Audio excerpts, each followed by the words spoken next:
تجھ پہ نچھاور تن من دھن جگ جگ جی میرا پیارا وطن لب پہ دعا ہے دل میں لگن ہو جگ جگ جی جگ جگ جی میرا پیارا وطن لب پہ دعا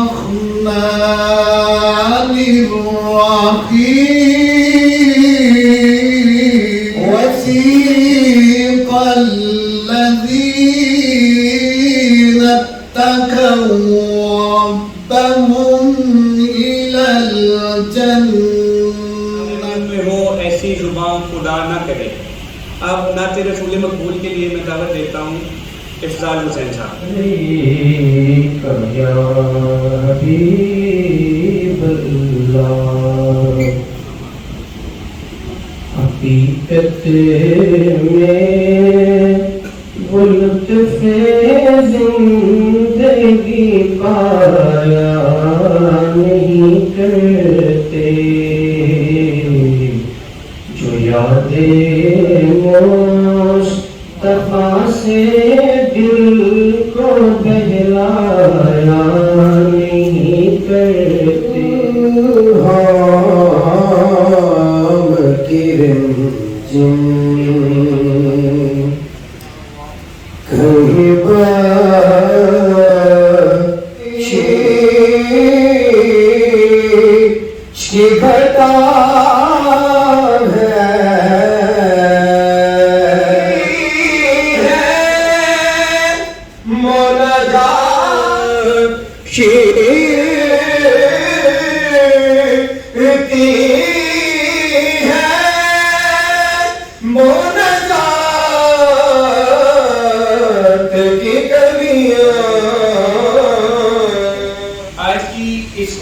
شام میں پاکستان تحریک انصاف کی جانی مانی شخصیت راجہ زاہد عزیز خان صاحب ہم نے تشریف فرمایا. آج کی شام کا خاص طور پر اہتمام بیرون ملک مقیم پاکستانی بھائیوں کے لیے بات چیت اور ان کے مسائل اور ان کی بہتر رہنمائی کے لیے کیا گیا ہے. شکوہ ظلمت شب سے تو کہیں بہتر تھا, شکوہ ظلمت شب سے تو کہیں بہتر تھا, اپنے حصے کی کوئی شمع جلاتے جاؤ. اور رنجن صاحب سے گزارش کروں گا کہ وہ آئیں اور اپنے کسی خیالات پہ اظہار کریں. بھائی میرے بچپن کے دوست ہیں, کافی سالوں کے بعد موقع ملا ان سے میری ملاقات ہوئی اور میں ان کا بہت شکریہ ادا کرتا ہوں کہ یہاں تشریف لائے. اور سب لوگوں کا کچھ خاص کہنے کی نہیں ہے, ان کے لیے بہت محبت عقیدت اور ایک الفت کا رشتہ ہے, دلی روحانی تعلق ہے. میں اتنا کہوں گا کہ بہت اچھے انسان, بہت اچھے مسلمان اور ماشاءاللہ کے دل خلق کرنے والے, ایک جذبہ رکھنے والے یہ انسان ہیں. یہ آج کی بات نہیں, یہ اس وقت کی بات ہے کہ جب ہم اکٹھے گلیوں میں گھوما کرتے تھے تو مجھے یاد ہے کہ تب بھی ماشاءاللہ یہ ان کے دل میں ایک درد تھا اور آج ماشاءاللہ اللہ تعالیٰ نے اللہ تعالیٰ کو مزید ترقی دے, ان کو کامیاب کرے اور ان کو اپنے ملک کی عوام کی خدمت کرنے کی مزید کو بھی عطا فرمائے. کہنے کو بہت کچھ ہے لیکن میں یہیں پہ اتفاق کروں گا اور میرے خیال سے یہ خود مزید جو بھی کہنا چاہیں گے خود ہی کہیں. آج کی اس تقریب میں تھوڑا سا آپ کو آگاہ کرتا چلوں کہ ہمارے مہمان ہی ہمارے میزبان بھی ہیں.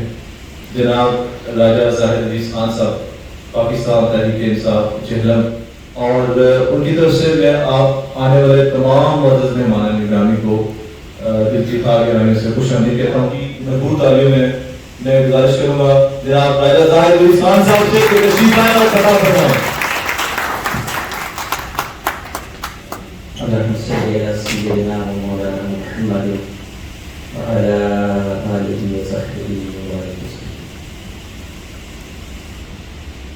میرے دوستوں, ساتھیوں, لمبی فہرست ہے نام لینے کی کیونکہ آج یہ سارے فرد وہ بلائے ہیں جو میرے گھر کے, اور ان کا نام لینا بہت مشکل ہے. جو پولیٹیشین آتا ہے یہاں پہ عموماً یہ دیکھا گیا کہ آپ ان کی کھانا آپ کرتے ہیں, باقی بھی کرتے ہیں, مجھے بہت سارے دوستوں نے اپنے قریبی فون کیا اور دعوت دی تھی. میرے ذہن میں ایک چیز چلی آ رہی تھی کہ آپ وہ لوگ ہیں جو پاکستان سے اپنا ملک، اپنی مٹی، اپنے ماں باپ بچے سارا کچھ چھوڑتے ہیں. آپ کا آج سوچنے کا مقام ہے کہ کیا راجہ چودھری وہی 4 خاندان ہیں؟ سوچ والی بات یہ کہ وہ صرف 4-5 ہی خاندانی ہیں. آپ میں سے کیوں نہیں کیسے ایسے لوگ جو انٹلیکچوئل ہیں، جو پڑھے لکھے ہوئے ہیں اور ان کے پیسہ بھی ہے، شکل و صورت بھی ہے، سب کچھ ہے، آپ کیوں نہیں؟ جب تک 99.9% لوگوں میں سے اس جگہ پہ نہیں ہوگا تب تک جتنے نعرے تبدیلی کے ہیں، چینج کے ہیں، نئے پاکستان کے ہیں، اسلامی نعرے ہیں، کچھ بھی نہیں ہوگا. کیوں؟ وہ بات جو اپنے یہاں پہ قانون امپلیمنٹ ہونا ہے وہ 4 یا 5 لوگوں کا ہے. وہ آپ کا نہیں سوچیں گے.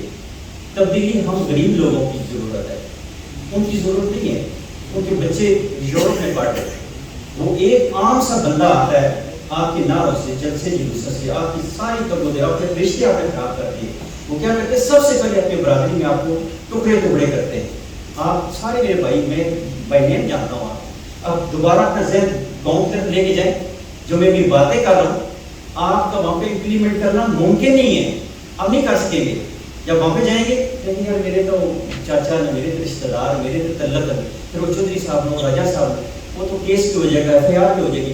وہاں سے نکلنا بڑا مشکل ہے. لیکن سب سے بڑا تبدیلی نئی بلڈنگ کا نام نہیں ہے، نئے نعرے کا نام نہیں ہے، نئے جھنڈے کا نام نہیں ہے. تبدیلی یہ آپ کی سوچ ہے. یہاں پہ بیٹھے آج اس لمحے یہ اگر تبدیل کریں گے، اپنا مائنڈ سیٹ چینج کریں گے. میں آپ سے بالکل اللہ کے رضا کے لیے کہہ رہا ہوں، وہ 100% ہے کہ میں نے اس ملک کے لیے، آنے والی یوتھ کے لیے ایسے کام کرنے کہ ہمارا اور پرانے جو سابقہ پولیٹیشن ہے ان میں نمایاں فرق نظر آتا ہے. میں بھی آپ سے وہی باتیں، وہی جلسے جلوس، وہی آپ کو موٹیویشن دینی ہے اور جا کے پھر ووٹ لے لینی ہے. ووٹ لے کے میں نے MPA بن جانا ہے، MNA بن جانا ہے. کام ریلیونٹ برابر چلتے آئے تو پھر آپ سوچیے گا کہ نہیں یہ ہمارے لیے تو ہم تو آ گئے یہاں پہ. لیکن میں سمجھتا ہوں کہ ہماری اس جوائنٹلی کاوش سے آپ کے بچے دوبارہ اس کرب کا شکار نہ ہوں. آپ یقیناً یہ سوچتے ہوں گے جس کرب اور پریشانی کا آپ کو سامنا ہے. آپ کے بچے بھی کل اس ملک کی حالت آج کل بتانے کی ضرورت نہیں. اس فیلڈ میں مجھے کوئی عہدہ، وزارتیں، چیزیں، کوئی چیز ملتی ہے اور میں اگلے جہان میں ناکام ہو گیا تو یا اللہ یہ میرے نصیب میں مت دینا. قیامت رہتا ہے. اور اگر ہمارا یہ کاز اللہ کرے گا، اس میں برکت ڈالے گا، قیامت تک قائم رہے گا اور ہم اسی کے طریقے سے اس جام میں بیٹھیں گے اور سرخرو ہو کے بیٹھیں گے. آپ کا بہت شکریہ. دیکھیں یہ ایونٹ بیسیکلی زاہد بھائی اس کے میزبان بھی تھے اور مہمان بھی تھے، اور اس کو آبجیکٹیو یہ تھا کہ یہاں کے جو پاکستانیز ہیں ان کو انگیج کیا جائے، ان کو پاکستانی کو انگیج کیا جائے اور ان کو بریف کیا جائے کہ کس طرح سے زاہد بھائی ایک مشن لے کے چلے ہیں. اور اس مشن میں ان کا بچپن کا دوست ہوں، میں ان کو بہت اچھی طرح سے جانتا ہوں. ایک انتہائی اچھے انسان ہیں اور ان کی کوشش یہ ہے کہ وہ پاکستان کے لیے کچھ کر سکیں، لوگوں کے لیے کچھ کر سکیں. اور سب اپنے علاقے کے لوگوں کو یہاں انہوں نے انوائٹ کیا. اس کا مقصد یہ ہے کہ ان لوگوں کو اپنے ساتھ ملایا جائے ایک مشن کے لیے، ایک کاز کے لیے، جو کہ اور ایک ملنے کا ایک جو ہے نظریہ بھی ہوتا ہے. ایک تقریب سب لوگ اکٹھے ہو گئے تو ماشاءاللہ بہت اچھا لگا اور بڑی ایک زبردست ایک یہ تقریب ہوئی. دیکھیں پولیٹیکلی تو اوبویسلی ان کی اٹیچمنٹ ہے، PTI سے اٹیچمنٹ ہے، لیکن ہم ان کو ایز اے فرینڈ جانتے ہیں اور ایک دوست کے طور پہ ہم آئے. یہ ایک بہت ہی نجی لیول کی، بہت ہی پرسنل لیول کی میٹنگ تھی جس میں انہوں نے کسی پولیٹیکل ایجنڈے کو لے کے لوگوں کو انوائٹ نہیں کیا. انہوں نے ان کو سب کو انوائٹ کرنے کا مقصد یہ تھا کہ ان کو اپنے مقصد کے بارے میں بتایا جائے. اور ان کو انہوں نے اپنی ڈسکشن میں بھی یہی فرمایا کہ اگر میں ایک اچھے مشن کے لیے کام کر رہا ہوں تو آپ اس مشن کے لیے میرا ساتھ دیں. اس لیے نہیں کہ میں PTI کے ساتھ ہوں یا کسی اور جماعت کے ساتھ ہوں. پالیٹکس سے سکینہ کی ریلیشن شپ تو بنتا ہے، لیکن جو بیسک لوگوں کو انوائٹ کیا گیا تھا وہ ایک ایز اے پرسنل انویٹیشن کے طور پہ کہ سب لوگ اکٹھے ہو جائیں اور آئیڈیاز شیئر کیے جائیں، کیسے امپروو کیا جا سکتا ہے.